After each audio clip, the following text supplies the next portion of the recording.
بسم اللہ الرحمن الرحیم۔ ایک صاحب نے پوچھا تھا کہ کیا دوسری شادی کرنے کے لیے پہلی بیوی سے اجازت لینا ضروری ہے؟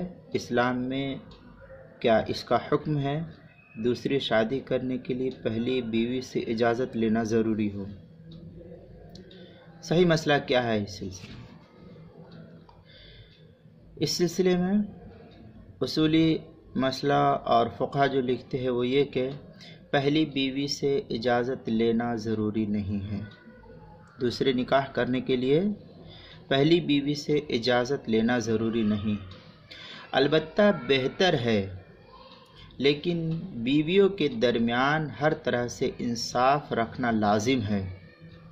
اگر اس میں ذرا بھی بے انصافی کا خطرہ ہو تو دوسری شادی جائز نہیں ہے۔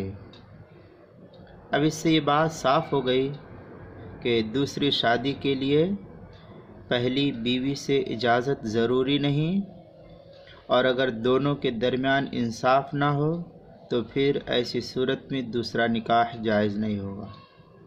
اس مسئلے کو علامہ شامی رحمۃ اللہ علیہ نے جو ایک نصوص کے تحت نقل کیا ہے، اس نصوص سے یہ مسئلہ واضح ہوتا ہے، جس کو صاحب در مختار نے نقل کیا ہے، جو H.M. سعید کراچی کی چھپی ہوئی ہے، اس کے کتاب النکاح جلد نمبر 3 صفحہ نمبر 7 کے تحت وَمَكْرُوهًا لِخَوْفِ الْجَوْرِ، اس کے تحت اس کے اندر نقل کی گئی ہے عبارت۔